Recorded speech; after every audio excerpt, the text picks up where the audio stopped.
Hey, everybody. Welcome, welcome, welcome. So glad to be here with all of you tonight. Hit the like button, hit the subscribe button, hit the notifications bell. We are going to have yet another great conversation here on the YouTube channel. We are on Rumble, we are on Rockfin, we are on YouTube. Let's go. Of the American century. I say that the century on which we are entering can be and must be the century of the common man. A radical redistribution of economic power. I mean, we know that racism is just a byproduct of capitalism. Everything would be all right if everything was put back in the hands of the people. We need a government that will make sure Americans are taken care of and organize the economy to serve the people, not the profits of a wealthy few. We now have the techniques and the resources to get rid of poverty. We got to start getting out there with the people. Get out of the movement and get to the masses. We need a government of action.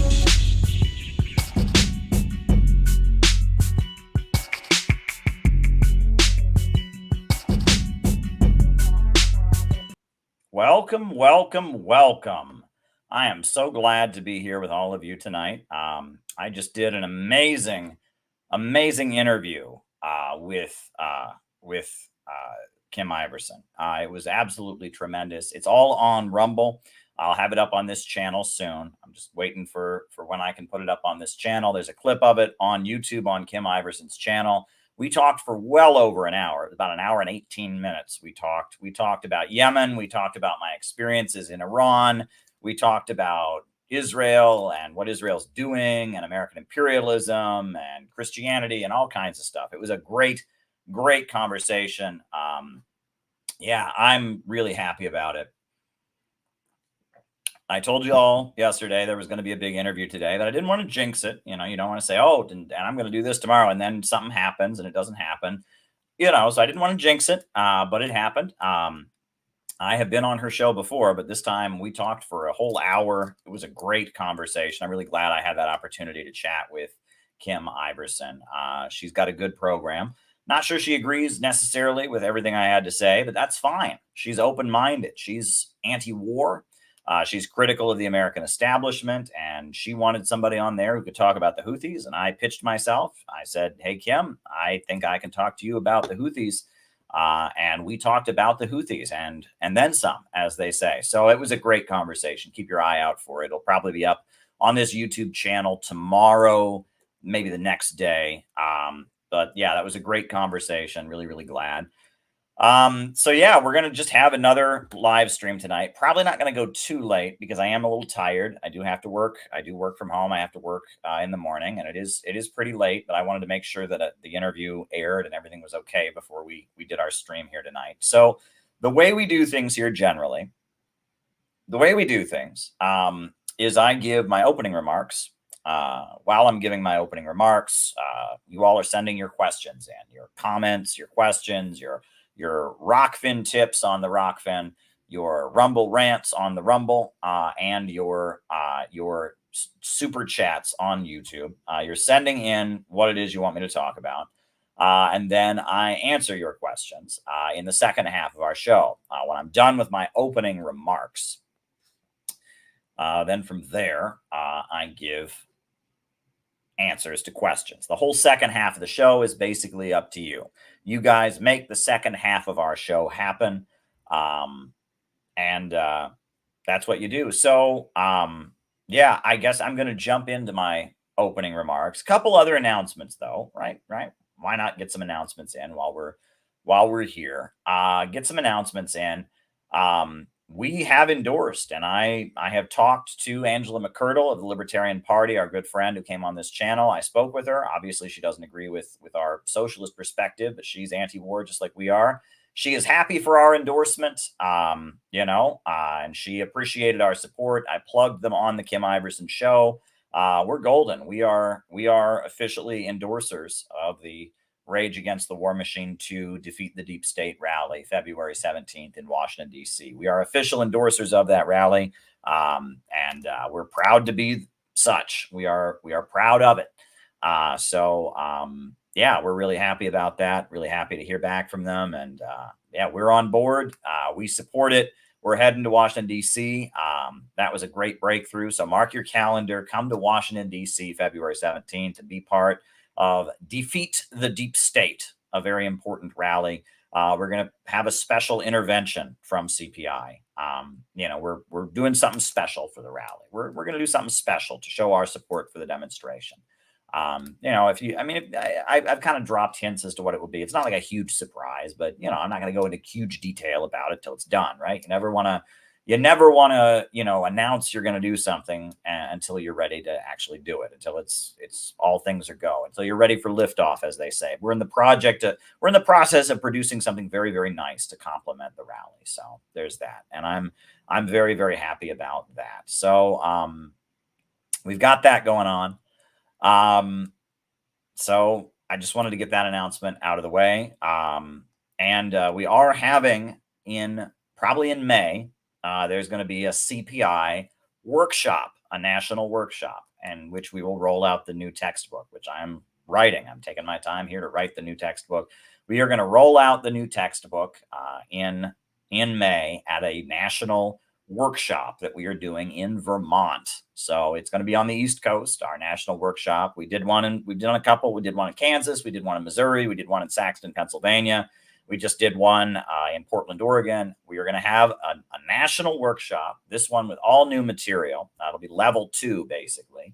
And we're doing that in Vermont in May. So if you are available, May is pretty far in the future. So, if you can come up to Vermont for a weekend in May when it's nice up there in Vermont and spend some time with CPI and getting to know you workshops and stuff, we're wanting to maximize attendance. We will have the date for you soon. We have not yet decided on the official date, but it's going to be in May, and it's going to be in Vermont, in the great state of Vermont, Bernie Sanders' home state of Vermont. We got friends up there, and we've got a facility that we can use for our events up there. So if you want to spend some time with CPI at a workshop, by all means, come to Vermont in the spring. So that's what we've got going on. February 17th, Rage Against the War Machine, Vermont workshop. So those are my announcements for tonight. So as I said, if you got questions, you got anything you want me to respond to, send me a Rumble rant, send me a super chat, send me a Rockfin tip. Give me something to talk about in the second half of the show. I'll be giving my opening remarks now. Then we'll do the roll call. Then I answer questions for the rest of the night. That's the way this works. So thanks, everybody. And keep your eye out for that Kim Iverson interview. It's already up on the Rumble. It'll be on YouTube pretty soon. So there we go. All right. Take a sip of unnamed water beverage.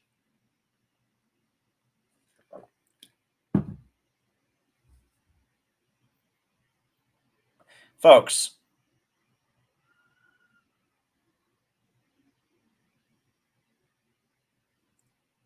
why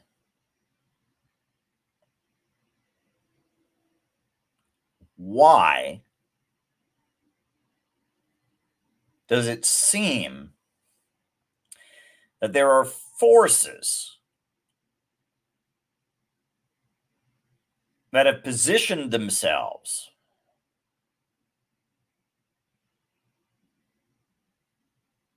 in some of the most powerful positions that exist, that seem committed to fomenting chaos? Why? Why is this happening? Because if you look at the way the world is, it seems like there are forces right now in very, very powerful positions who are just determined not to let the world get back to normal. They want chaos. They want instability. Why? I'm not the only person to have observed this. This is from the Russian foreign minister, Sergei Lavrov. He said this within the last couple hours. He said this. The world remains in a turbulent state. And one of the reasons for that is the ruling class of the West, which is provoking crises thousands of kilometers away from their own borders in order to achieve their own goals at the expense of other nations. As the West keeps clinging to its diminishing dominance, no one is safe from its geopolitical tricks. This understanding is increasing across the globe. The foreign minister added that Western countries will sooner or later have to accept the realities of a multipolar world, and that's when all issues will be resolved on the basis of a balance of interests.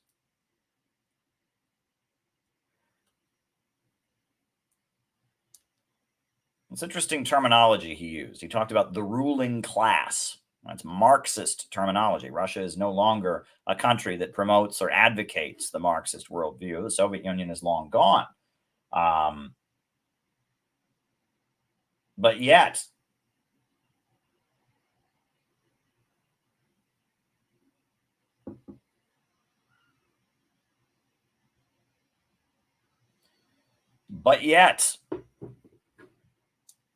the Russian foreign minister speaks of the ruling class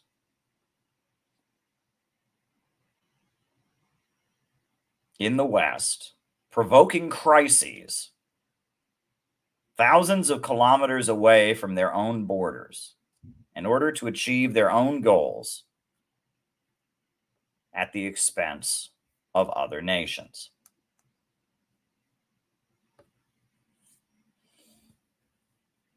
And he's right. He is absolutely right in everything that he's describing. And in my opening remarks tonight, I thought I would just explain to you why it is that the ruling class of Western countries, the big bankers and corporations, the ultra monopolies that dominate the Western countries, why it is that they are committed to global chaos and what we can do about it.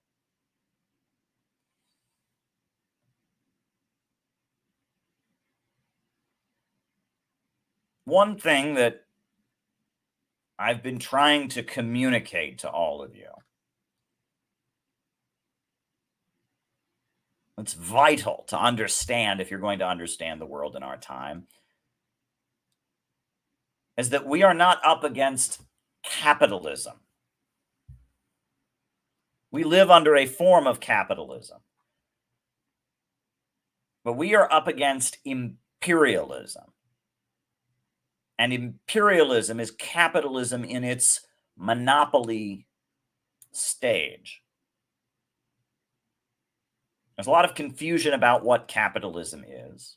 There's a lot of confusion about what imperialism is. There's a lot of confusion about what socialism is. And part of the way that they have confused people is they have told them that we don't have real capitalism any longer. That's a very common argument. They've told them that capitalism is small business owners. Capitalism is titans of industry, great innovators and tycoons. That capitalism is some ideal stage where people get to keep the money they earn or something like that. Capitalism means having money, means having wealth. And they say what we live under now is not capitalism, they tell us, but rather what we live under now is crony capitalism, corporatism, socialism. That's what they tell us. And this is a misconception. Capitalism is production organized for profit. Capitalism is a system of production where the banks and the factories and the centers of economic power, the oil wells, the big box stores, All the centers of economic power function for profit. Mao, in the Little Red Book, he talked about capitalism as profits in command. Friedrich Engels, he said, under capitalism, the means of production function only as preliminary transformation into capital. Capitalism is the system where you don't have houses because people need to have shelter. You have houses so that landlords and banks can make money off of them. Capitalism is a system where you don't have food so people can eat it. You have food so that big box stores and agribusiness can make money selling it. Capitalism is a system where the centers of economic power are operated in order to maximize profit, to return investment for private owners as preliminary transformation into capital, meaning that economic activity takes place because somebody lays down the money to make it happen because they're convinced that through the process of production, they are going to get more money. That profit is in command of the economy. That is capitalism. And we do live under capitalism. We do. We absolutely live under capitalism. You know, the reason that you're watching this video right now is so that Google can make profits off the ads. Do you think they just want to facilitate? They just say, oh, you know, we really want people to watch other people, so we're just going to create this app called YouTube. And no, it's for profit. The only reason YouTube exists is because the people who shelled out the money for YouTube are getting more money back. YouTube is preliminary transformation into capital. And the decisions made by Google, the parent company of YouTube, are done in order to maximize profit so that they can get more profit. YouTube is preliminary transformation into capital. Your house is preliminary transformation into capital. Your food is preliminary transformation into capital. Your clothing is preliminary transformation into capital. Your clothes got made because a company decided that they would shell out some money to make those clothes, and after people bought them, they get more money back, and that's called profit. Capitalism is profit in command. It is the anarchy of production, the chaos of the market. And there are different stages of capitalism. The first stage of capitalism was called primitive accumulation. And that's when they broke apart feudalism and created the market. You know, you had these peasants who'd lived on the land for thousands of years. And at some point they showed up and they said, well, this land is now private property. And if you don't pay rent, you can't live here. And you've got to go find a job. And it used to be that, you know, one landlord owned the land and one group of peasants lived there. And it was just set up like that. Well, as Europe went through a process called preliminary transformation, they decided that that could no longer be the case. And they broke up the feudal commons and they turned the land into private property.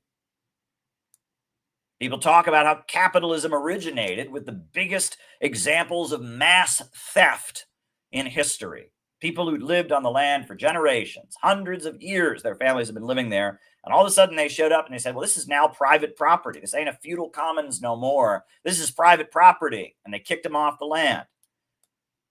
There's a reason that no king in England has been named Henry since King Henry VIII. And it's not because he had 6 wives. It's because he executed homeless people as he was breaking apart the feudal commons and privatizing the land. He made it a crime to be homeless, to be a vagrant or a vagabond. And they hung thousands of people for the crime of being homeless as they were making capitalism out of feudalism in England. And there's many examples of this. Primitive accumulation, how the capitalist class emerged from feudalism and it stole the land, the clearing of the Scottish Highlands after the Jacobite uprising, another great example of primitive accumulation, how these Highlanders, these Scottish Highlanders who'd been living there, well, they kicked them off the land, they cleared the Highlands of Scotland. The transatlantic slave trade, where they went to Africa and took African people and shoved them onto ships and took them to America to work them to death. That was called primitive accumulation. The grabbing of the United States from the Native Americans, the seizing of territory from the Native Americans, that was called primitive accumulation. And the first stage of capitalism was a period of mass theft as the emerging mercantile capitalist class was coming to power and toppling the kings and speaking with language about human rights and freedom and the rights of man and liberty. They were breaking apart feudal society,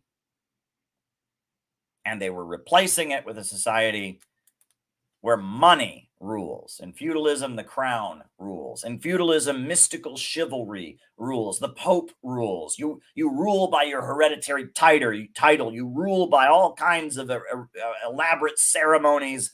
And capitalism was very, very revolutionary and progressive in that it ripped all of that to shreds. Capitalism played a very revolutionary part. The first pages of the Communist Manifesto are all about how amazing capitalism was because it ripped apart feudalism and it replaced it with a society run by the new golden rule. He who has the gold makes the rules. Capitalism, its first stage was called primitive accumulation. The second stage of capitalism was called industrialization, industrial capitalism. They started building factories. They invented electric lights, and they invented steam engines. They invented railroads. And they started inventing all kinds of things. And they had factories, and people worked in those factories. And people from the countryside moved to the cities. And they worked in factories and they were miserable, and you had sweatshops, and you had the beginning of the labor movement.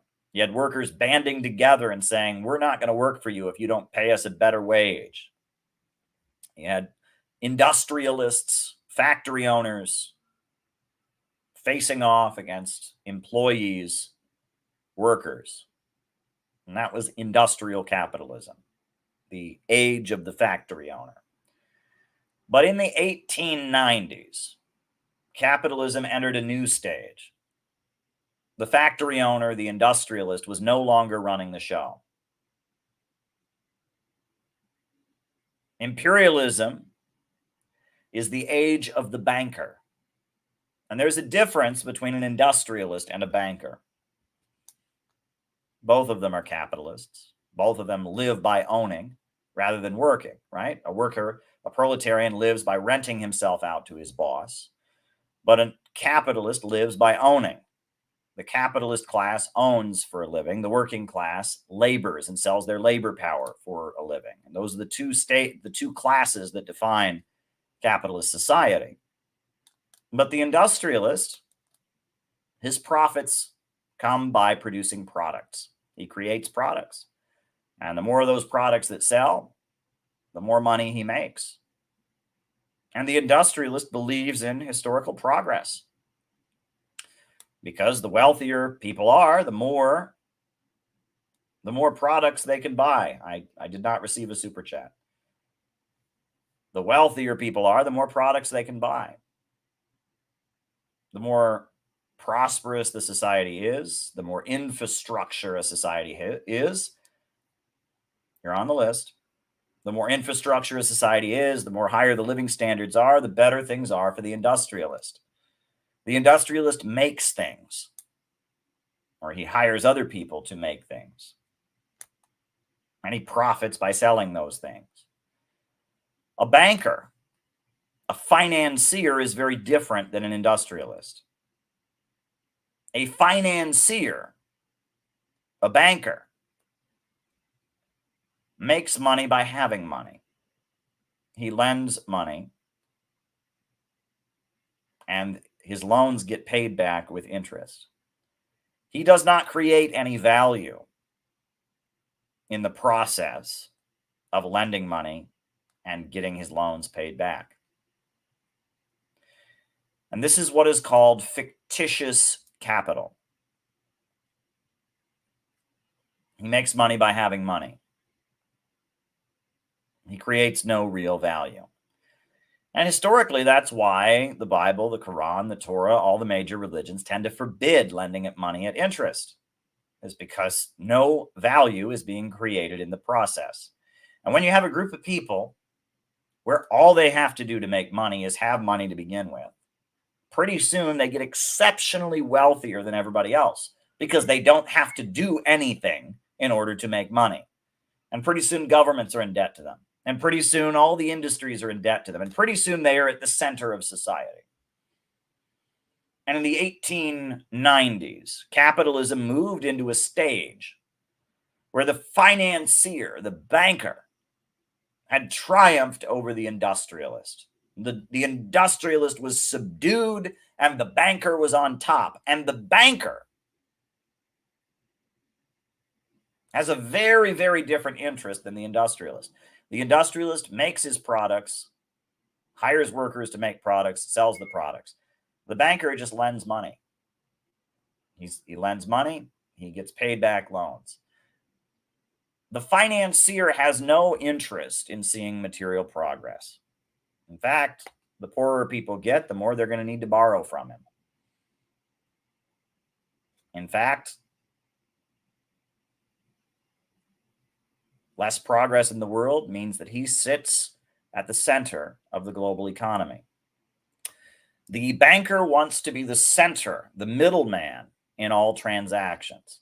He doesn't want you to go buy that product from the capitalist. He wants you to go borrow money from him so that you can buy that product from the capitalist. The banker seeks to be the middleman in all global trade. He seeks for all transactions and all trade to be done through him.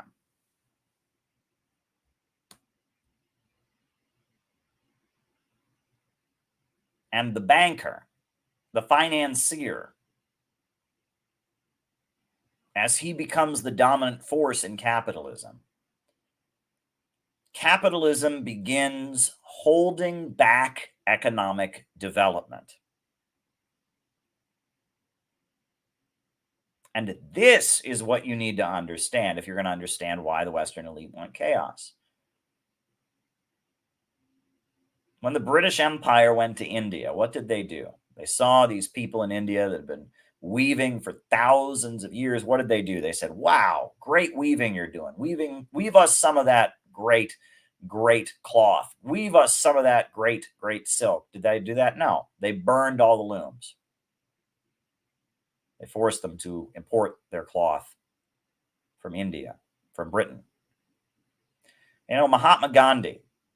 What was Mahatma Gandhi arrested for? What did they arrest him for? What was his crime? His big act of civil disobedience. Boiling salt water. Why? Because there was a law in India that you had to buy your salt from British companies.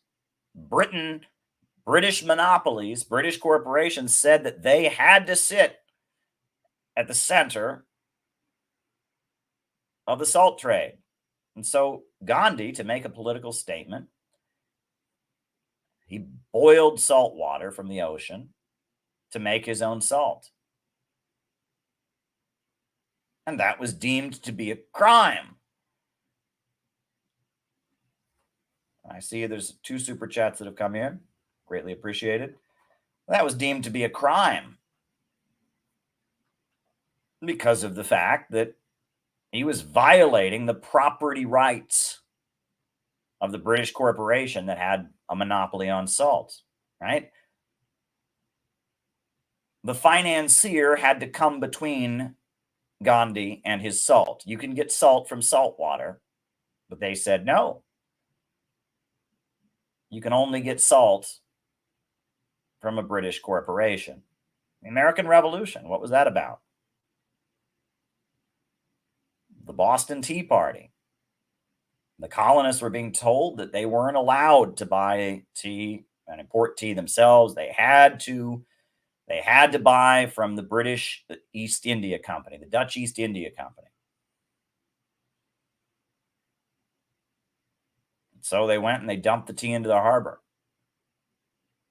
They wanted to have their own economy, but the British Empire was saying, no, you must function as our captive market. NAFTA, Mexico, great example. Mexico's been growing its own food since before Christopher Columbus ever came. But in the 1990s, Bill Clinton went down there and he signed a deal called NAFTA. And all the Mexican farmers went out of business. And now, even though the Mexican people have been growing their own food for thousands of years, now they have to import all their food from Nestle and Kraft and American agribusiness giants. They are a captive market.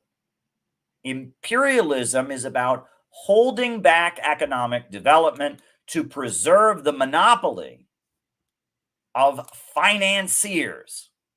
Bankers sit at the center of trusts and cartels and syndicates. The big food companies are tied to big banks. The big oil companies are tied to big banks. The big electronics companies are tied to big banks. And a bunch of big banks sit at the center of a network of different corporations, and they go around the world holding back development and carving out different spheres of influence in order to dominate the global economy.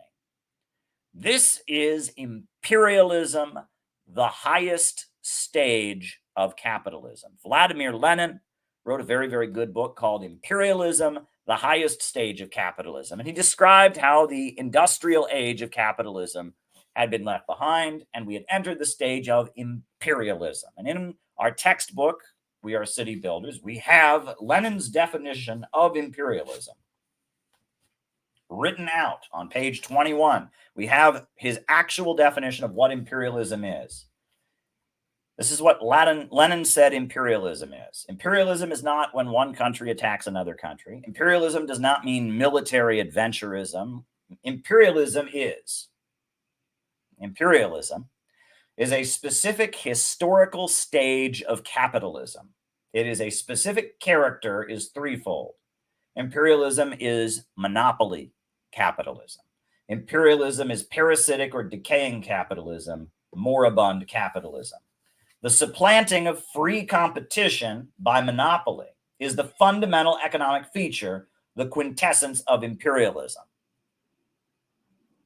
Monopoly manifests itself in 5 principal forms. 1, cartels, syndicates, and trusts. The concentration of production has reached a degree which gives rise to these monopolistic associations of capitalists. 2, the monopolistic position of big banks. 3, 4, or 5 giant banks manipulate the whole economic life of America, France, and Germany. 3, the seizure of raw material by trusts and the financial oligarchy. Finance capital is merged with industrial capital. 4, the economic partition of the world by international cartels. The export of capital as distinct from the export of commodities. We don't export French fries all over the world. We export McDonald's all over the world. We don't export oil all over the world. We export Shell Oil and ExxonMobil and BP and Chevron. It used to be countries exported commodities, but now the Western countries export capital. They send their corporations all over the world to dominate small markets. And 5, the territorial partition of the world into colonies is completed. That is what imperialism is.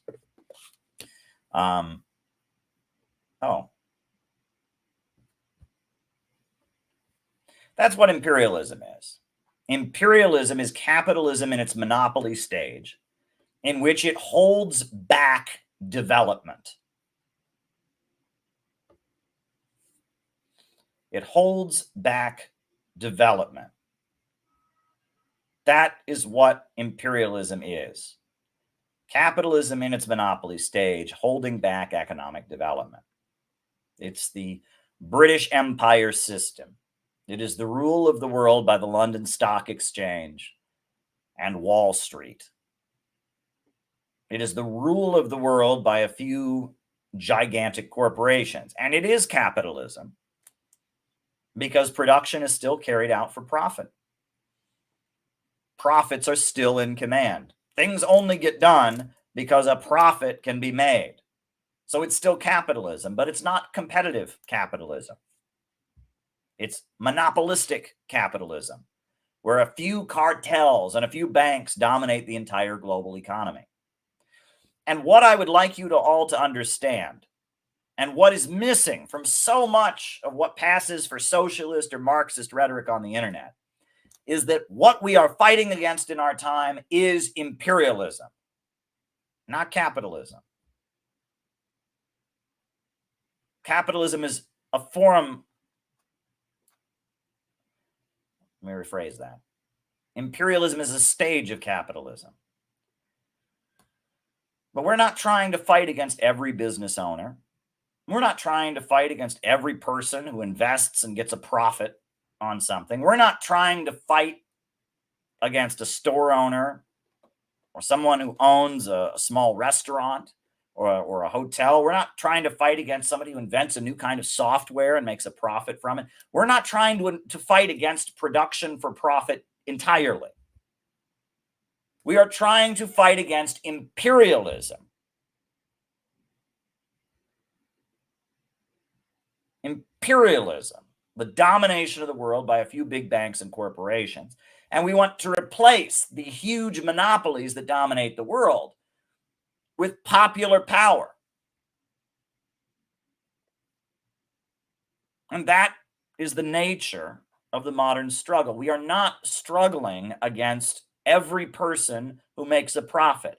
We are not struggling against every individual that has a business. We are struggling against a system where a few big banks and corporations dominate the globe and hold back development. And what do we want to replace capitalism with? Socialism. But what is socialism? Is socialism where everyone gets a bunch of free stuff from the government? No, that already happens. Corporations get all kinds of free stuff from the government. Israel gets more free stuff than anybody else. We give them free weapons, free money. And Israel is practically a giant welfare colony, right? I mean, Israel just gets just huge amounts of hands out in the American taxpayer dollars. Is that socialism? No, right? Corporations get subsidies. Food stamps exist. People getting free stuff from the government is something that happens under every system to some degree or other. That's not what socialism is. And people say, well, socialism is when workers start a cooperative. No. Socialism is an economy where profits are no longer in command. It is the negation of capitalism.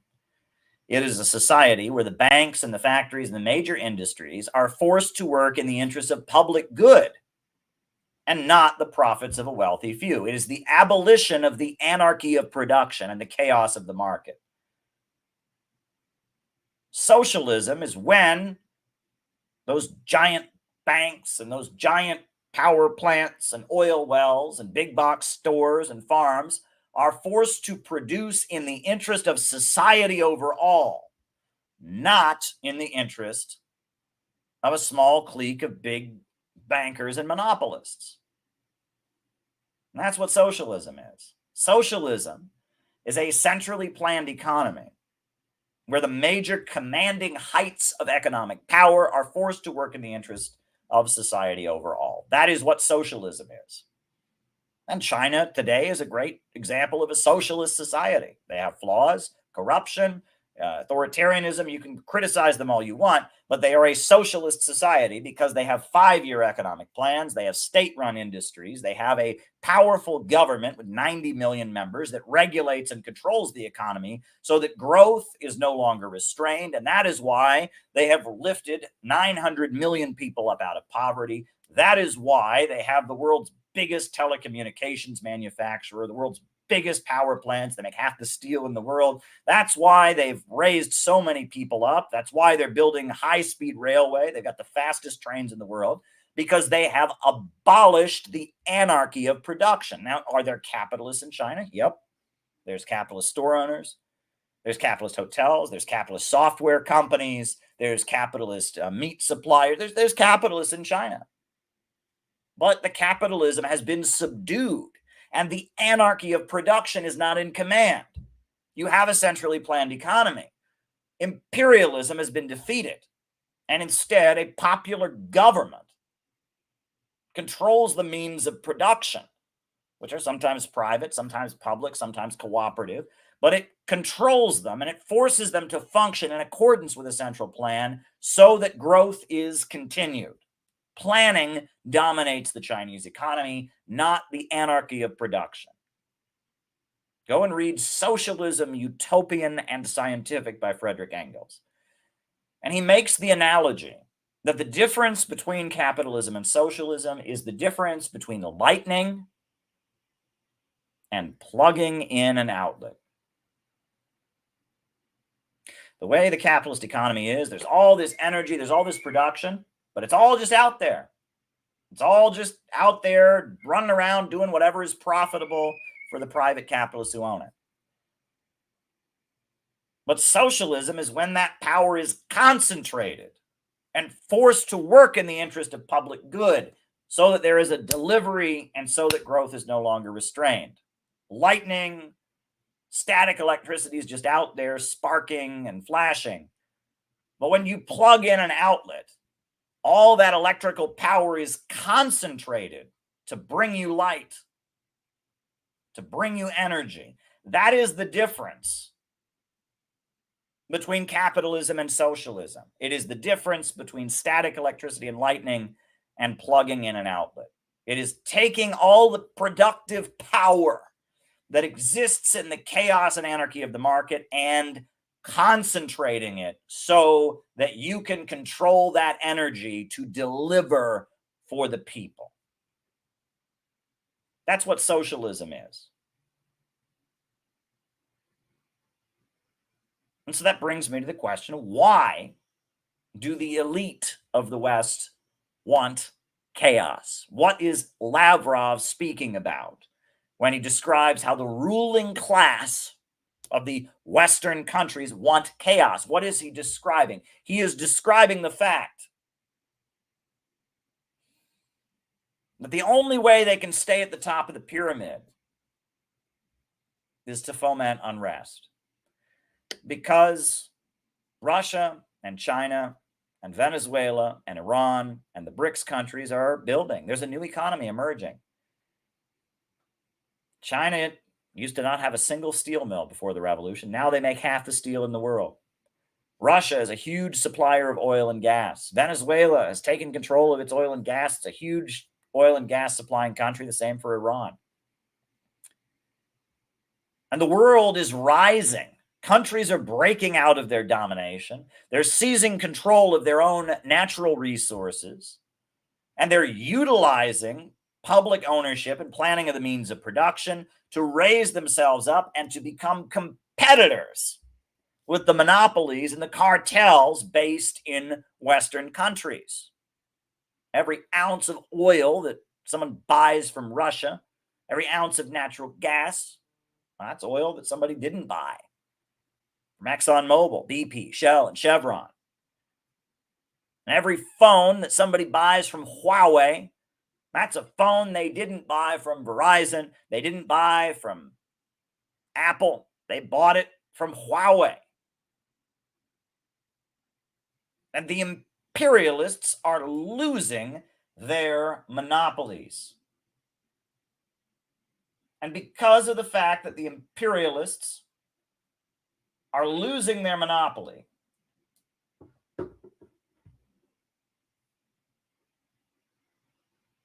they are fomenting chaos and destabilization. And you look at all the places that the imperialists have attacked, they have brought chaos to all of them. They brought chaos to Iraq. And they've brought chaos to Libya. They presided over 20 years of chaos in Afghanistan. And the only stability that has come to Afghanistan has come and started to come now that they are left, now that they got the hell out of there. None of these places that they have attacked have ever benefited. They say that they had to invade Iraq because Saddam Hussein was just such an awful dictator and they just had to help the people. Look at Iraq now. Have they helped Iraq in any conceivable way? Hundreds of thousands dead, millions of refugees. Instability is what they spread in Iraq, and the people of Iraq are far worse off than they were. Even if every horror story they told us about Saddam Hussein was true, nobody can say that Iraq is better off today than it was before 2003. Same for Libya. Libya once had the highest life expectancy on the African continent, and they replaced the socialist government of Muammar Gaddafi with chaos, with instability. And you know what Iraq and Libya both had in common? One, they were both major oil exporting countries that were selling oil on the international markets, competing with the giant multinational corporations, ExxonMobil, BP, Shell, and Chevron. And two, since the USA brought them freedom and intervened and overthrew their government, their oil exports have been less than 12% of what they once were. It was the chaos that cleared them off the market. The chaos, the instability.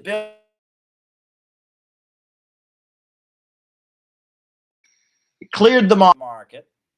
It cleared them off the market and paved the way for a more secure monopoly by the Western corporations.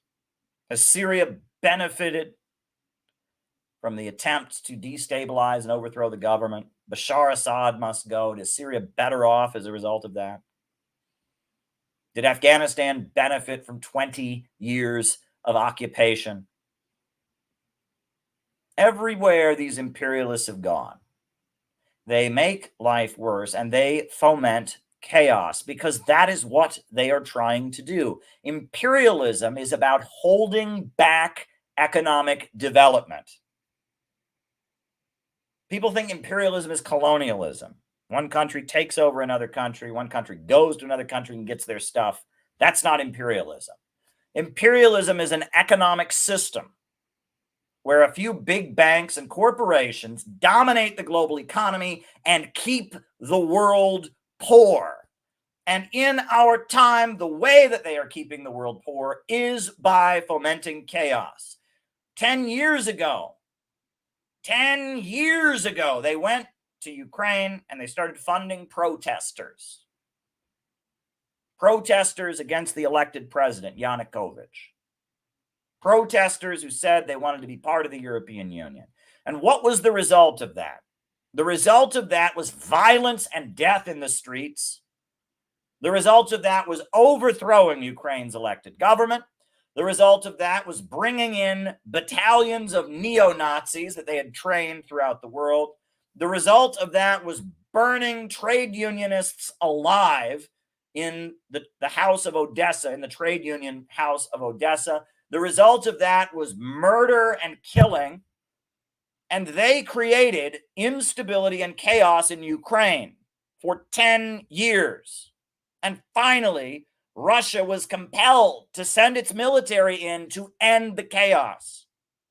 They want to tell you this war started with the special military operation. This war started when the United States 10 years ago decided it was going to send chaos to Ukraine because it wanted to hurt Russia.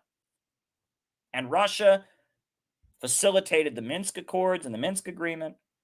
And it sat back and it tried its hardest to negotiate some stability, to let the peoples of Donbass and Donetsk be reintegrated into Ukrainian society. And instead of implementing the Minsk agreements, the Ukrainian leaders, handpicked by Wall Street, puppets of the West, bombed and shelled and droned the people they claimed were their own people. They murdered 16,000 people in the eastern regions.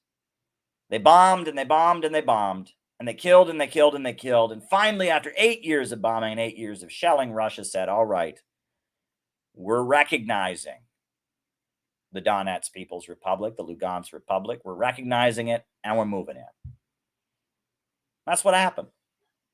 They sent chaos to Ukraine because chaos is how they hold on to power.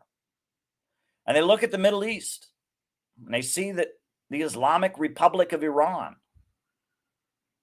is a country that seized control of its natural resources, seized control of its oil, used the oil to rebuild their economy. And so they fomented chaos in Iraq and overthrew the government of Iraq right on their border. They fomented chaos in Afghanistan and they overthrew the government of Afghanistan right on their border. They fomented civil war in Syria and they tried their hardest to overthrow the government in Syria. They didn't succeed. Iran sent its military to Syria to protect Syria. And they surrounded the Islamic Republic of Iran with instability.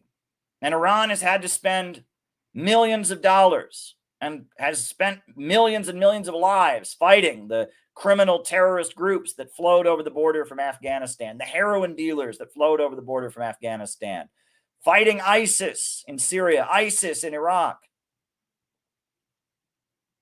I'm telling you that the imperialists are fomenting chaos because they want to stay at the top of the pyramid. It's a game of king of the mountain, where one kid gets to the top of the hill and he announces, game over, I'm at the top of the hill, I'm the permanent winner, no one else is allowed to climb, no one else is allowed to build, no one else is allowed to construct, and we are going to have civil war and chaos and climate catastrophism and degrowth and Malthusianism and instability and organic farming and no more power plants. And we are going to do everything we can to stop the game so that the imperialists, the Wall Street money sharks and monopolists can stay at the top of the pyramid. That's imperialism.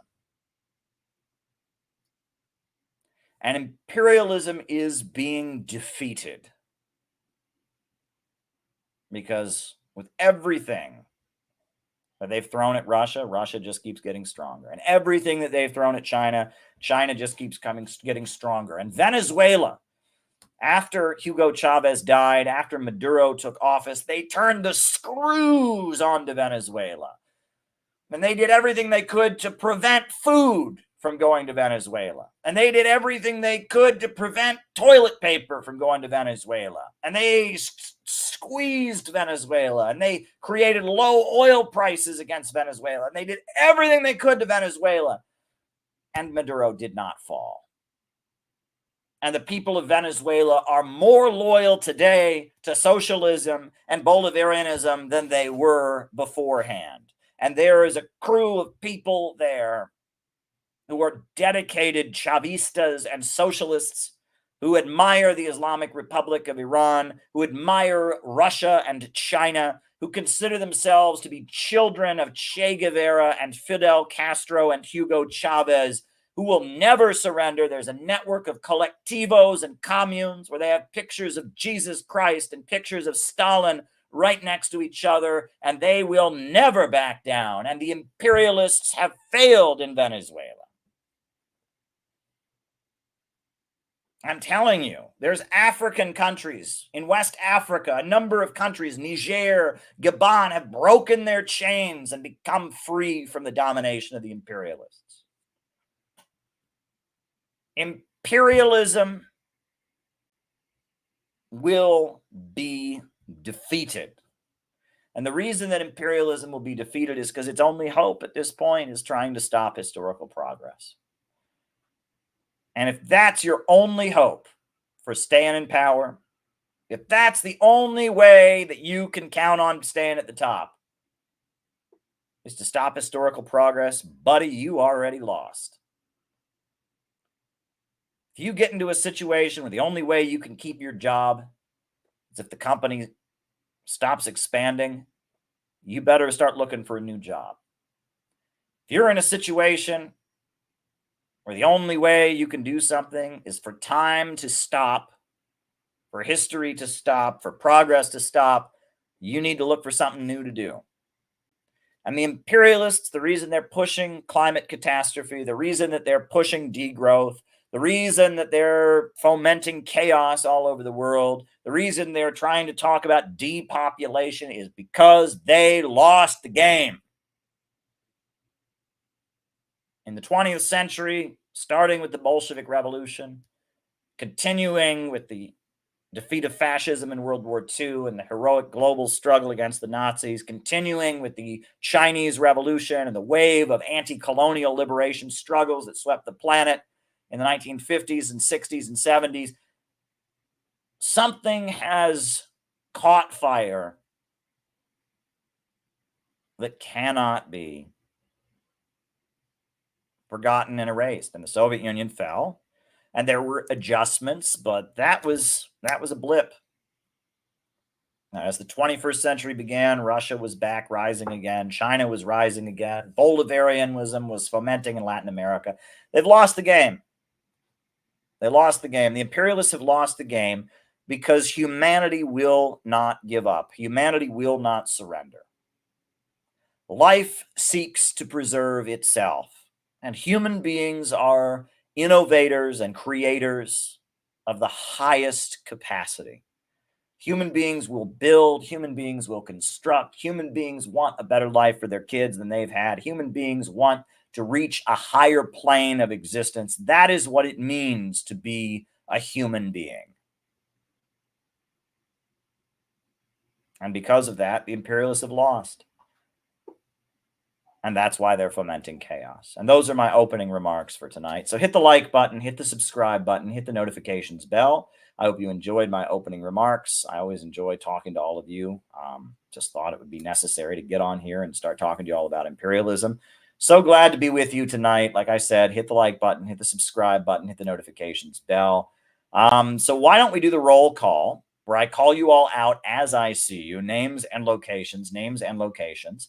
And we've only got 3 super chats that have come in so far, and I can answer all 3 of them, but I'm on here to answer your questions. So if you got something you want me to respond to, you want to get my opinion on, please super chat, rumble rant, rockfin tip. Let's go. Names and locations. Names and locations. We got Rupert Fellows from England. Mark Jones from Utica, New York. Welcome, welcome, welcome. We got John McCarthy in Chicago. We got Rice from Adelaide, Australia. We got Cleveland, Pirate Alex. We got Bob Troy in New York. We got Tony in Tasmania. We got Neil Frazier in Hong Kong. Ryan in Kansas City. David Fox is still in Sydney. Patch in Arizona. Names and locations, folks. Names and locations. So good to be here with all of you. Edmonton. Chris in Salt Lake City. Mima Flowers in California.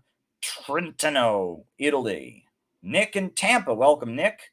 Dan Nauman in Niswander, Pasadena. Jenny in Cincinnati. Welcome. Jacob from Arkansas. We got Aaron from Washington. Alex from Brazil. Jamie from St. Paul. Welcome, welcome, welcome. So glad to be here. We got Jose Huao from Sao Paulo, Brazil. We got Leoi in Thailand. We got Nick in St. Louis. We got Andy in Northern Michigan, A Better America. Ellie in Chicago is with us. Welcome, Ellie. Gabby in Chicago is glad to be with us. That's great. Balthazar in Oakland. Ellie in Chicago. Good stuff, folks. Got anyone on the Rockfin? No one on the Rockfin. Anyone on the Rumble? Yes, we got Chow Chow Kathy in Northern Cali. And we got Kiwi Corner in Auckland, New Zealand. They're on the Rumble. Good times. Isabel with the flu in Toronto. Riverside County, California. Edward Allen, comrades. Doug in Eloe, Thailand. Staunton, Massachusetts. Staunton, Massachusetts. It's been a long time since I've been out to Staunton. Glad you're with us, Chairman Meow. Good to have you with us. Colin in Greensboro is with us. Welcome, welcome, welcome. Welcome, welcome, welcome. All right. Anybody else? Names and locations. And then I'm going to put some music on for you. So here's a wild thing, right? Shakespeare. All right, if you listen to the plays of William Shakespeare, they've been around for a long time. Shakespeare, Hamlet, Prince of Denmark, Othello, Romeo and Juliet. Oh, Tyler in Missouri. Can't forget Tyler. And from Richmond, California. Very good. Shakespeare has been around for a long time. Classical literature, the English dramatist, of the Elizabethan years, who wrote some of the most poetic plays that are widely studied, right? In a lot of his plays, he has a song, but, he didn't bother to write the music to the song because he wasn't a composer. And it was probably a song that everybody knew back in Shakespeare's day. So a couple of his plays have some songs in them. And nobody knows exactly how those songs go. Now, some people, they're able to dig into old English, folk music and try to figure it out. But there's a number of Shakespeare plays that have songs in them, and people don't exactly know how they go. So every production of Shakespeare, the songs sound a little bit different. The lyrics are in the Shakespeare plays, but people don't know the songs. Oh, we got Patrick in Los Angeles. So I was looking in the play by William Shakespeare, one of his comedies. He has this, it's called Twelfth Night, or What You Will. There's a song called Jolly Robin. And I was looking for different versions of that song, and I came across this version of it that some very small Shakespeare company recorded as their version of Jolly Robin, right? They were thinking, how are we going to make, the Jolly Robin? There's many versions of Jolly Robin on the internet because no one knows how the song actually went because, it was written in Shakespeare's time and he never wrote it. So I found this version of Jolly Robin from Twelfth Night, or What You Will, and it is amazing. And it is a very happy song. It reminds me of springtime, and it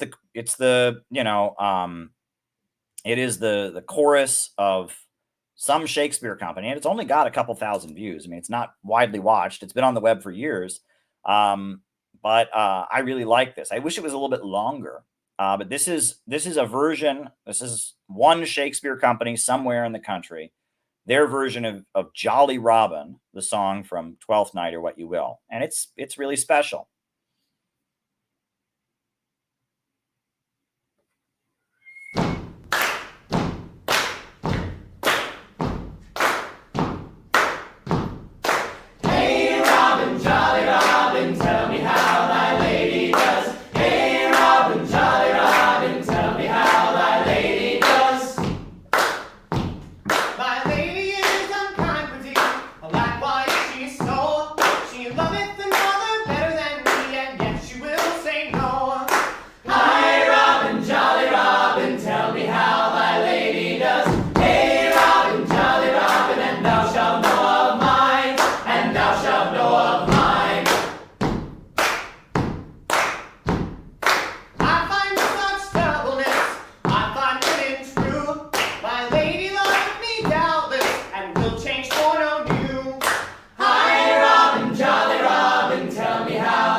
Yeah, so that's how they chose to do the song from Shakespeare's Twelfth Night, or What You Will, Jolly Robin. So I've always enjoyed that. I wish it was a little bit longer because it's got kind of an optimistic vibe. It reminds me of like springtime or something. And that's actually the lyrics that Shakespeare wrote. I really doubt he wrote it as a stomp clap song, but hey Robin, jolly Robin, and thou shalt know of mine. All right, so we got 3 questions. If anyone's got any more questions, get me talking. That's what I'm on here to do. Hasn't capitalism turned back into feudalism in a way? No. No, and this is interesting because a lot of people will say things like that. Right? And there are certain aspects of modern capitalism that are similar to feudalism. Debt, for example, right? In feudalism, the reason peasants couldn't go anywhere is that they were bound to the land. They could not leave, right? They were bound to the land because they owed a debt to the landowner. And the fact that everyone is in debt, whether it's student debt or household debt, there's so much debt throughout U.S. society, that's similar to feudalism. but it's still not feudalism because production is organized for profit. We're not serfs on land. We have jobs. You're allowed to move. It's not feudalism, but it's similar to feudalism. The other thing is that fascism, especially Nazi Germany in particular, but a lot of fascists in Europe, they were trying to somehow make capitalism back into feudalism, right? That if you read a lot of the ultra-right critique of capitalism from folks like Oswald Spengler, Julius Evola, and people from the far right, they thought that the way to save capitalism was to go back to feudalism. And even the anti-Semitism of Nazi Germany was largely an attempt to mimic the anti-Semitism of feudal society. In feudalism, Jews had to live in the ghetto in certain areas. They only could have certain jobs. The anti-Semitic activities of the Nazis when they first got going were largely an attempt to go back to what they had done in medieval times. And that, they talked about the Third Reich, and they talked about Hitler was like a king figure. And so they used the story of Sleeping Beauty as an analogy, and they talked about swords and Wagner, and that a lot of fascism has been an attempt to try and kind of go back to some kind of feudalism, right? And if you look at Franco in Spain, the fascist leader of Spain, who had power for many years, Franco, he did bring back the Spanish monarchy, and he also, there was like an odd, there was this odd traditional conservatism, and that what the far right often tries to do is to impose feudal-like restrictions onto capitalism. But it doesn't stop being capitalism. It's still production organized for profit. It still is. It's still production organized for profit. So it doesn't stop being capitalism. It's just capitalism with attempts to mimic feudalism, heavy-handed controls, restrictions on production, conservatism, mystical chivalry, old-fashioned rules, etc. But it's still capitalism, right? So there are aspects of modern capitalism that people say are like feudalism, but I think it's just capitalism in decay. At one point they had company stores, right? Company stores where, they didn't have to pay you in money if you did a job. They could pay you in script that you could only buy at the company store. Well, they've outlawed that. But that clown in Argentina, he's brought that back because, just don't agree to take the job if you don't want it. So, is that going back to feudalism? Well, no, it's just going back to capitalism with less restrictions. So, yeah, I don't think we're going back to feudalism. We're going back to capitalism is in decay. And this is a big point if you read the book that I put out. This is really the magnum opus of so much of what CPI is about. Where is America going? And it's going to be published in Chinese very soon, by the way. I'm working with a publisher, and it's going to be coming out in Chinese pretty soon. So Chinese speaking audiences, get your wallets ready because it's going to be available soon. But this book is going to be available in Chinese soon. And this book, I talk about when capitalism enters a crisis, you get something called Bonapartism, whereas the capitalists start using the state to try and stabilize capitalism at the expense of other capitalists. There's fights within the ruling class. I talk about that. But Bonapartists, in order to thrust their will onto other factions in the ruling class, they have to develop counter gangs or groups of workers to act as their foot soldiers. And this is actually part of the revolutionary process, too. That's how workers get brought into politics. I talk about all of this in the book. Where is America going? I talk about all of this. It's all there. Oh, there you go. Oh, well, I will try to show that video when we get to it. Thank you, John. There we go. All these dumbed down bread tubers who've never read Marx claim it's coded anti-Semitism to differentiate between industrial capital and finance capital. Yeah, it's sad. It's really, really sad. I've noticed with a lot of the bread tubers, they've never actually understood Marxism. They have been presented a list of things that right-wingers say, things that bad people that are right-wing say. And what they do is they sit there and they look at my content or they look at other people's content and they say, well, that sounds like, and it's the list of other things that right-wingers say. They have no understanding of wider politics and the concepts. right? So if you say banker, they say, well, that sounds like what anti-Semites say. And if you say, we don't trust big pharma, they're like, that sounds like what, and I mean, if you say that the wars are bad, they're like, well, that sounds like people who say, and they don't have any actual political knowledge. They're just shills. Their job is to just fight the right wing. They don't believe in socialism, and they don't understand politics with any depth. They just have a list of bad people that they're supposed to call out and condemn for being bad people because they're bad people. I mean, that's basically what BreadTube is all about. And because of that, it's very hard to engage with them. And also they're competitive, right? I mean, at the end of the day, they need you to shop from them and not from me, right? I mean, and I don't think in a competitive way. Shout out to Tyler, my good friend Tyler, who taught me about Wallace Wattles. Wallace Wattles is a great socialist, but an advocate of new thought and idealism. And Wallace Wattles talks about you should never compete. You should assume that there's enough out there. You should focus on creating. You should create. You should not compete, right? That should be the focus of what a revolutionary does. You don't compete, you create. I mean, he's not talking about a revolutionary. He's talking about just being a person. And Wallace Wattles is great. And I've learned so much from Wallace Wattles' writings and from Wallace Wattles, his work. And that's one thing he emphasizes. You just don't want to be a competitor. And honestly, I'll tell you that the way socialist groups die is they turn into competitive places. They turn into a place where they're not worried about the group growing. They're more worried, about somebody coming in and outshining the master, right? And I've seen that, Workers' World was like that. I mean, that's why Fred Goldstein didn't like me, because I was smart, right? And he was supposed to be the smart guy. He was the Marxist, and I came in and I knew about Marxism, and we can't have that. Deirdre Griswold and Fred Goldstein thought they were the only people to know about it. Well, my understanding is you want every member to know about Marxism and be able to explain the ideology of the group, right? But they felt like that was theirs, right? And whenever you get a situation where people are more concerned about protecting their little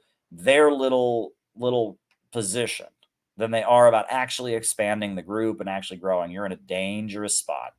You're in a very, very dangerous spot. And that's what a lot of socialist groups these days have turned into. It's one or two people's little fiefdom, one or two people's little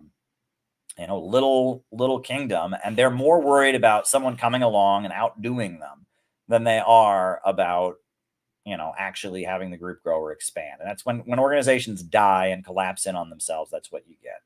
There's certain other groups that are like that too, and it's just, the people get competitive in them. And that's a problem. That's a problem. So yeah. And that's one thing I never want to happen with CPI. The reason CPI is so amazing, and you're going to see that videos are getting posted and stuff. You're going to see how amazing CPI is. Because, like some people at CPI, they said, hey, we want to do a skit, Life of Mr. the story of Mr. Grossip. They did it amazing, right? Some people said, hey, we want to add voices to the opening ceremony and have like voices while we play the national anthem and all of that. I said, great, let's do it, right? People are having new ideas and they're not getting stomped on. That is what I like about CPI, right? And people are innovating new ways to get our message across. People are, in Chicago right now, they're all doing their own version of the Saxton lectures. I laid out these kind of basic presentations about what CPI stands for, called the Saxton lectures, and they're a work in progress. But the people in Chicago, they're all taking one for themselves, and they're working on, and they're all starting to do, Midwest CPI. They're doing the Saxton lectures themselves, right? And I want more people to speak. I want more people to write. I want more people to write songs about CPI. I want people to write poetry about what CPI stands for. I want people to do plays about CPI. I want people to write books, and I want people to do stuff. CPI is my organization, the Center for Political Innovation, CPIUSA.org, and we're a dynamic group of people that oppose imperialism, and we're really, really great, the Center for Political Innovation. And what makes us great is that we're wanting people to blossom and accomplish things, right? And that's a growing organization. And a dying organization is an organization that gets into the mindset of, oh, this is mine. This is my little kingdom. And we can't have that. We can't have that. All right. Why do you do what you do? Glad you don't give up on us. Well, thank you, Gabby. I'm touched. I'm very, very touched by I'm very, very touched by that. Why do I do what I do? Because I can't do anything else. I mean, this is what I can do.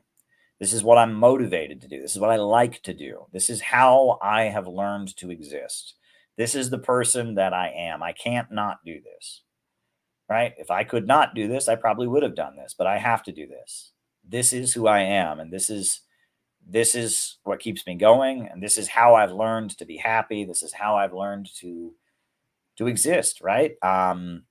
This is just the person that I am. I am about to be 36 years old. On Saturday, I will be a 36-year-old man.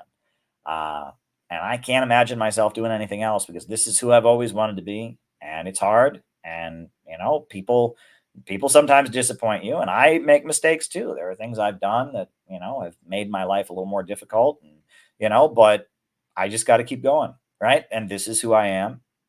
And you all are what make it worth it. The relationships, the comradeships, the ability to have people support you, to support other people, to help empower other people, to help people learn, to help show people different things, to have people teach you new things.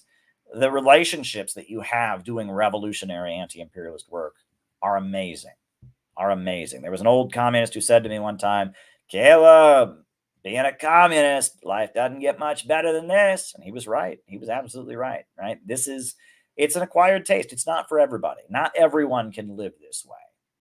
Not everyone can live this way. And sometimes you go into overkill. Right now at CPI, we're gaining momentum, and that's good, right? And I feel like, we did so much in the year of 2023. And I think we're going to do a lot in the year of 2024. And I want us to, we're going to gain momentum. And pretty soon we're going to be doing a lot. I mean, we're going to be doing a lot, right? Give it 3-4 years. We're going to be going great guns and we're going to be doing great, amazing stuff. But, we want to make sure that we stay on top of things, that we keep stuff in order, and that we do things. We don't get ahead of ourselves, which I don't think we're going to do. But, that's something to keep in mind because, you can get into the point where this is, where people are just going. They're not sleeping. They're just out there every day. Go. And that's great in a way, but it can burn you out too. So you got to pace yourself to some degree or other, right? You got to pace yourself sometimes. So there you go. So John recommended that we put on Marianne Williamson's War and Peace video that talks about peace talks between Putin and the United States. All right, man, let's do it. Let's do it. Marianne Williamson, I got the video here. Marianne Williamson, War and Peace.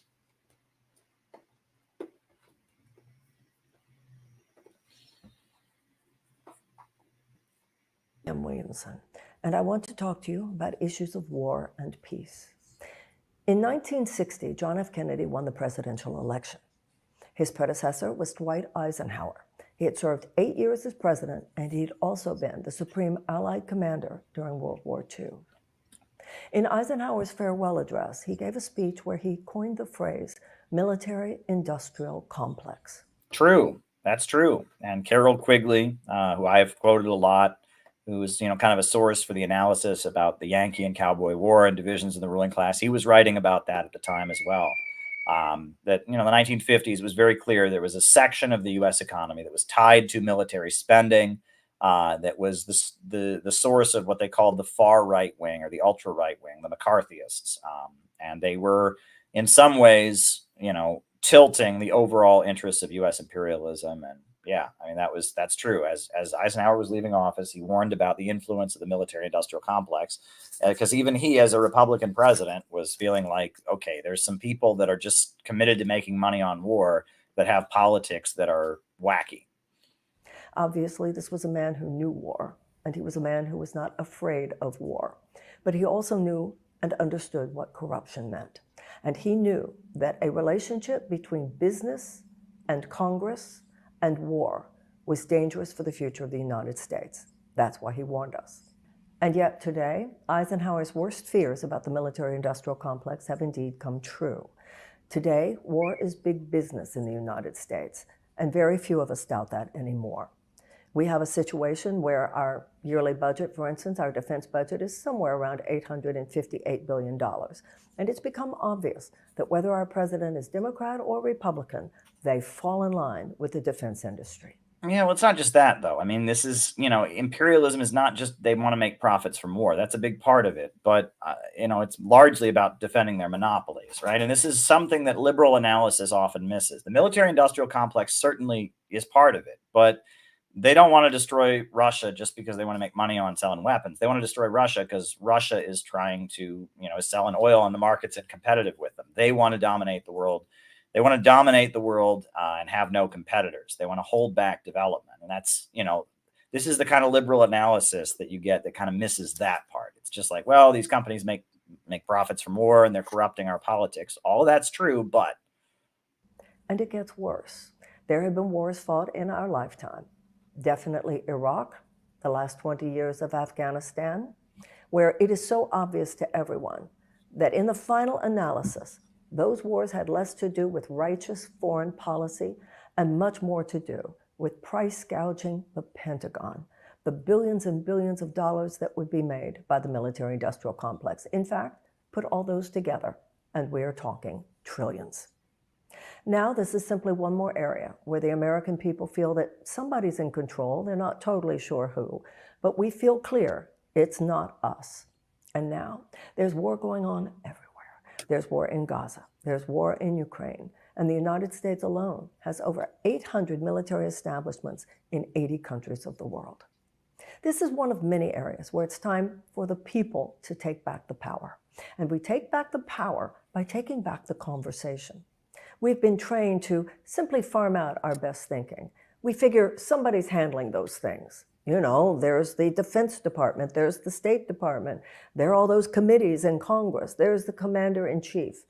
We have every right to expect that our true national interests, our best interests are being served, and the interests of the people of the world by our foreign policy and by our military policy. And yet we're living at a time when it makes a lot of sense, not only to exercise healthy skepticism, but also some real cynicism when it comes to the activity of the U.S. defense establishment. It's called in Washington, D.C., the blob. And it's an open secret that it's more about making money than it's about using the U.S. military in a way that truly aligns with our democratic values. The way I see the military, I see it like a surgeon. If you need to have surgery, you better believe you want the best one. And the United States should have the best surgeon, and we should have that best surgeon on hand all the time. But a reasonable person tries to avoid surgery if possible. And in order to avoid surgery, in order to avoid war, we need to proactively begin to wage peace. There are ways to do that. That's why I want to establish a United States Department of Peace. Peace building, like Dennis Kucinich, he was about that for years, is a real thing. There are 4 factors which, when present, statistically indicate that there will be a higher level of peace and a lower level of violence. Those 4 factors are greater economic opportunities for women, greater educational opportunities for children, reduced violence against women, and a reduction in unnecessary human suffering. Okay, she's lost me here. I mean, she at this point, she's got a narrative where she's saying that war is just the military corporations wanting to make money. She's missing that it's about dominating the global economy and beating down competitors and keeping the world poor. And now she's doing this identity politics thing about, well, women, if you empower women with economic opportunity, well, if you empower people with economic opportunity, right? And I mean, what is she talking about here in this Department of Peace? I mean, I don't know, Department of Peace, that sounds like George Soros NGOs going around the world protesting for women's rights or something. I don't know. She's not got me here, John. I'm waiting for the part. I'm sure I'll get to the part where she talks about Putin and negotiating, but not impressed so far, I must say. That's why we must be as sophisticated in ways that we wage peace as we are sophisticated in ways to wage war if and when we feel we must. Just as we have a military academy, we should have a peace academy. We need to have an army of peace builders, just like we have an army of military personnel. Yeah, well, what is that? An army of George Soros NGO activists or something? Like I'm not. We have a diplomatic corps and all of this. Like she's missing the point here. I want to imagine a world without war 100 years from now, because I agree with JFK when he said, mankind will get rid of war, or war will get rid of us. We have on the planet today roughly 12,000 nuclear bombs. And let's be very clear. The nuclear bombs that exist on the planet today, including our own here in this country, make the bombs that fell on Nagasaki and Hiroshima look like little pinpricks. One of those bombs could kill 120,000 people. We must reverse engineer. We must begin to play peace games, just like we play war games. And for those who find that naive, I'll tell you what is naive. What's naive is to think that we can reasonably assume that this species will continue to exist on this planet another 100 years from now if we don't at least try to move in a better direction. Now, right now, there's war going on in Gaza, and the United States, with our military support, is supporting Israel in its military action. I do not agree with that. I do not see where Israel's war on Gaza is in any way solving the problem. For any tunnel that they destroy, for any Hamas person that they are able to kill, it is my belief that they are only creating 10 more. Okay, she's getting better. She's getting better. They are only creating more hatred. Well, and right now, I mean, those are fighting words to Israel, right? Any Israel person, I mean, they said, oh my God, the calls for a ceasefire. Oh, you're anti-Semitic. So that actually, she's speaking common sense here, that what Israel's doing is not creating peace, but, pro-Israeli people, they fly into a rage if you say this much. So that's actually quite courageous. Tulsi Gabbard won't dare say that, RFK won't dare say what she's saying. So, props to her. She's taken a better stance than anyone else running for president. There never was a military solution to the problems between the Israelis and the Palestinians. There never was, and there isn't now. There is only one path to peace in the Middle East, and that is justice. Justice, justice, thou shalt pursue. And that should be the goal of the United States. The United States, as a friend and ally of Israel, should have been saying far more loudly for quite a while now that those settlements are illegal, that the occupation of the West Bank is illegal, and that siege and blockade in Gaza are wrong. The only way that that situation will be solved is through a ceasefire, an ending to that military activity, release of the Israeli hostages, and architecture for a two-state solution. In order for that two-state solution to be planned and effectuated, it's going to take an international consortium. The United States cannot lead this, but the United States can be a passionate partner in this, along with many countries, including and primarily Arab powers. The next war that the United States has been quite involved with in terms of support is the war in Ukraine. Now, I know that the United States doesn't have completely clean hands here. However, none of that justifies the atrocious behavior of Vladimir Putin in his invasion of a sovereign. Give me a break. Give me a break. Russia did everything they could possibly do to avoid this confrontation. They did everything. They held off. They tried their hardest to not have to go in. The Ukrainians, they did everything to provoke it. They didn't implement the Minsk agreement. The Donetsk Republic, Lugansk Republic, they were begging Russia to move in back in 2014, and they held off. Give me a break. Nation of Ukraine. And for that reason, I have supported U.S. military support for Ukraine, and I had great hopes, as did so many of us, for the counteroffensive waged over the last several months. Oh, God. That counteroffensive, however, has not been successful at Rob. No, that's honest. At least she's honest about that, because there's some delusional thinking coming out of Antony Blinken in the State Department. At least she's honest about battlefield conditions. Out the Russians. And at this point, there's a stalemate there. It's a war of attrition. And as I have said often, the only solution there would be a negotiated settlement. And yet at the same time, I hope... No, it's not a war. It's not a stalemate.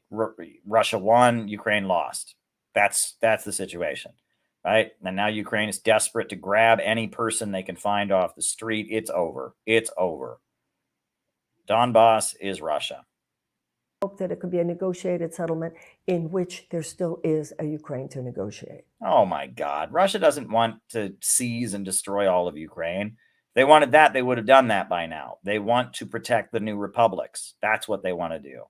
Which there's still a Ukraine to negotiate. Are you kidding me? Are you kidding me? Recently, there is definite evidence that Vladimir Putin has said that he is willing to sit down and talk. He's been saying that from the beginning. Russia has been trying to talk from the beginning. So that's, oh God. He doesn't want to give up. He might be willing to talk. He's been willing to talk the whole time. Russia's been willing to talk the whole time. Any of the territory that he has taken, that is true. And I know that that is absolutely unacceptable to the Ukrainians, but it has become my belief. Well, not the Ukrainians who live in that territory, who voted to join with Russia. Maybe it's not acceptable to the Ukrainians in Kiev. It's not acceptable to Zelensky. But the people who live there, they voted to break away from Ukraine back in 2014. So the ones that are actually in the Donbass, yes, it is acceptable to them. I believe that this is the best deal they'll be able to get. And the longer this thing goes on, the situation could be worse for the Ukrainians rather than better. And for that reason, as the American president, my message to Putin would be, it's time to talk. So as president, I would take a deep look at all of those American military installations around the world. Some of them have to do with protecting trade and so forth. Others of them are simply a legacy of a Cold War era. They do nothing to actually foster peace for the United States or anyone else. And in those cases, I would choose to close them. I would be a tough commander-in-chief. Tough in the sense that I'm not unwilling to use military power when I feel that military power is necessary. However, at the same time, I'm very clear that brute force cannot be our primary problem-solving option. We must proactively create peace in the world, be firm with our interests both here and abroad, but at the same time, we must get off this track of all of this military action, which has done far more harm than good over the last few decades in the United States. In me, you will have a president whose primary interest is in fostering peace, domestically and internationally. And I will take just as clear-eyed a view in ways to do that, in the sophisticated creation of the conditions of peace, through justice, through cooperation, through collaboration between us and among us, in order that future generations will not just ask themselves, what were we thinking in our time, but rather will be thinking, whatever got them to that place, where they were willing to wake up, where they were willing to go after peace, in which they were willing to make the bottom line a world at peace. We don't know maybe how they got there, but we're so glad they did. That would be my presidency. That would be the world we would bequeath to our children and to our children's children. And I think we would feel very satisfied with ourselves for the effort made. Well, I mean, it was pretty bad, but it's better than anything else floating around out there from candidates. So thanks for sharing that, John. It's worth paying attention to. I'm glad you follow this stuff, John. I'm really glad, you follow it. And, it's funny, I think, Olympia Logic, when she, greeted everyone in the opening of the CPI conference, she quoted Course in Miracles. So now people are going to start saying that we're a front for the Marianne Williamson campaign, right? I'm joking, of course, but our haters love to talk, right? So I think we were secretly Nazis for a while, which of course we never were. We've always been a multiracial organization, so we're not Nazis, and we don't preach racial hatred in any form. We celebrate the defeat of the Nazis. That was a lie for a while, and then for a while we were what were we? We were we were secret conservatives, and we're actually libertarians, and I mean, I've heard so many crazy ones, and I've heard, for a while people were claiming we were a front for the Moonies. For a while, that was one I heard floating around from one of our, a former associate who didn't like us claimed we were a front for the Moonies, which we definitely are not that. So now maybe we're a front for Marianne Williamson and A Course in Miracles. Maybe that's what we are. We're secretly recruiting for Course in Miracles and Marianne Williamson. We're secretly, I don't know. What is it? What is Course in Miracles anyway? It's like a book that she endorses. She didn't write it, but she like promotes it. It's called Course in Miracles, right? And it's like a book that she promotes. It's like Marianne Williamson's religion or something like that. So maybe they'll claim we're secretly a front for the Course in Miracles. We are not that either. So, but there you go. There you go. All right. Now this is an interesting one. I just saw the PSL interrupt the Christ-kind market in Chicago, pro-Palestine strike. Isn't there a different way to not interrupt with people who have families? What is Christ-kind market? What is that?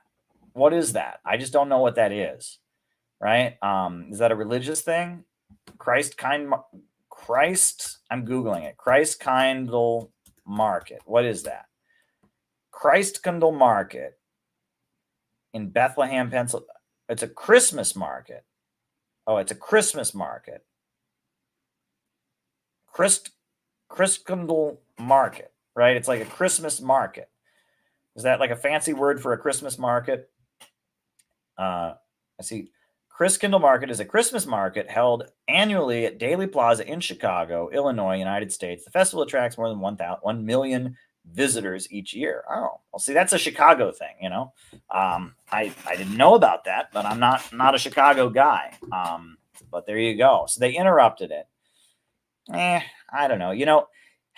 We in Union Square, they have something like that around Christmas time. They have all these little shops in Union Square, all these little stands where you can buy jewelry and you can buy clothing and purses and stuff. And it's like the Christmas market in Union Square. And a lot of people go there to shop. And so I used to stand by the subway stop in the middle of it with Workers' World newspaper, the communist newspaper. And I would just stand there at the subway stop and shout, "Communist newspaper, get the latest issue." And I would just do that for hours. And it was just a flow of people. And I would sell a lot of newspapers. A lot of these people from Long Island and New Jersey that had come in to go to the Christmas market would want to buy a communist newspaper from me. I wasn't really interrupting the market. I was just a guy there selling stuff, right? Other people were selling things, and I was standing there by the subway stop, and I was selling things. I used to do that. I don't know. I mean, but I know what you mean, Gabby. I mean, I remember one time I was part of Occupy Wall Street. We were doing, it was after Occupy Wall Street. It was like we were doing these little protests every night to support the Quebec student strike that was happening. And there'd be these restaurants. We'd be marching down the street in Greenwich Village, and there'd be restaurants, and people would be eating in their restaurant. And there'd be these anarchist kids that would jump onto the tables that people were eating at in the outdoor cafes, and they would shout, "Wake the fuck up, people!" And that's why that's when leftists, when people think leftists are annoying, right? You don't want to be annoying people, and that kind of goes with that mindset. Right. Where people, it's like this attitude that, all these people are just a bunch of sheep and we're going to wake them up and we're going to make them uncomfortable. And, you don't want to be that. You really don't want to be that. Nobody wants to be that. Right. You want to communicate to people in a way that they respect you. You come across as sensible. That's why I'm always in favor of wearing suits. That's why I'm always in favor of having American flags at our rallies. I take that to another level. I want to be a serious worker politician. I don't want to be a crazy leftist, running through the streets breaking things. I want to be a serious worker politician who takes the future of my country and takes my own political message seriously. And that's something I've really, really worked on over the years. The way the left presents itself is often very sloppy and immature. We don't want to be that, right? So I can understand how if some family's having a shopping thing and a bunch of people are running around yelling at them about Palestine, they're like, I'm doing Christmas shopping, leave me alone. That I can get, that I can understand, there was something else I was going to share about that, right? Because I've been doing stuff like this for years, and I kind of know what you're getting at. There was something else I was going to share, and I can't remember what it was, but you do want to communicate with people in a way that is respectable, that is not condescending, right? You want to do that, but at the same time, I mean, look, people are dying in Gaza. It's a very desperate situation, and anyone who's doing anything to help the Palestinians, I mean, that's why the Houthis are the heroes of the world right now for what they're doing, because they're doing something to help the Palestinians. And that's why they're so admired. That's why they're so, celebrated for what they're doing, because somebody's got to do something. The Palestinians are dying. So I mean, I can kind of understand the desperation that might drive people to interrupt the Christmas market. But on the other hand, I think Gabby's got a point that it's just not going to appeal to people. It's late, folks. But I'll be back. It's been fun. Thank you for asking questions and engaging with me. I'll be back. I'm going to post the interview with Kim Iverson. I'm going to post that. But anyway, I'm tired, so thank you all for doing what you do, and I'll be back. I'll be back tomorrow night, and this YouTube channel is going great guns. I'll just tell you that much. The subscriber count is rising, and people are watching videos, and that's good. But I think Donald Trump used to say, "Never quit while you're ahead." That's true. I'm not going to quit while I'm ahead. I'm just going to keep going. And I remember that all of that is kind of fake to some degree or other. We're building an in real life organization. That's what we're doing. So keep your heads up for February 17th. That's going to be a very important gathering, Defeat the Deep State. And keep your heads up for the date, the announcement that we're going to be announcing the event in Vermont. That'll be our spring workshop that we're doing.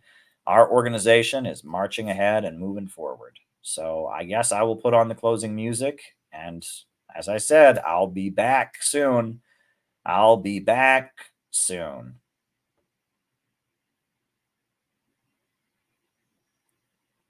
Okay.